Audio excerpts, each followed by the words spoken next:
PayPal to GCash, paano nga ba mag-send? Eto, sundan nyo ko. Punta kayo sa Chrome. After nyo punta sa Chrome, search nyo yung PayPal. Yan, PayPal login or sign in. Then mag-login kayo.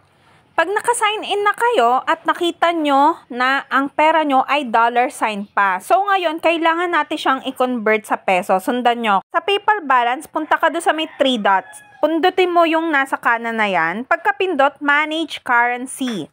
After mong pindutin si Manage Currency, ayan, punta ka sa PayPal balance na yan. Pindutin mo yung preferred na yon, yung pera doon. Ayan, makikita mo na si USD at si Philippines. So, si USD, kailangan nating siyang gawing peso.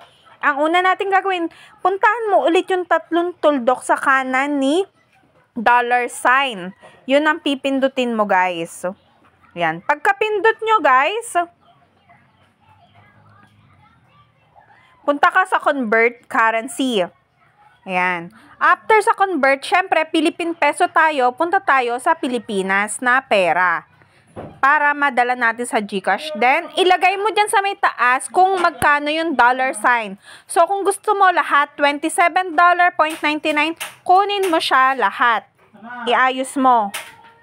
Pag nailagay nyo na kung magkano, i-convert now nyo na. Ayan. Pag after ng convert now at napindot nyo na, okay na po yun, done na siya, tapos na siya. So, makikita nyo, nakapeso na siya. Wala nang laman yung dollar natin, yung USD natin. Peso sign na siya. So, ngayon, punta na tayo kay GCash. Ayan. Open nyo muna si GCash. Pagka-login nyo kay GCash, punta ka sa cash in, then may link account. Ayan. Open nyo yung link account, tapos si PayPal. Kailangan i-connect nyo yung PayPal sa email address nyo. Na-connect na natin. So, lahat i-withdraw na natin. 1545.34. Paano ba?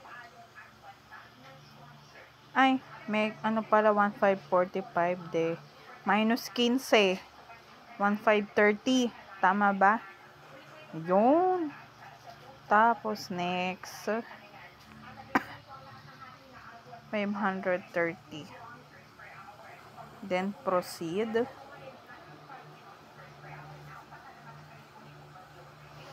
Ayan na. Makaka-cash out na natin yung pera. Ayan na, guys. Andito na sa may pera natin. Ganun kabilis. Kung talagang wala na siyang laman at naisali na lahat kay GCash. So, diba, guys? Medyo matagal. Mahina ang ating internet. And guys, ayan na, nakita nyo, 4 na balance, 0.04. At eto na, to Philippine peso, ngayon, dinala na natin siya kay GCash. Kaya nagkalaman na yung GCash natin. Kaya guys, ganun lang kasimple, sundan nyo lang yon. Thank you. Follow and share.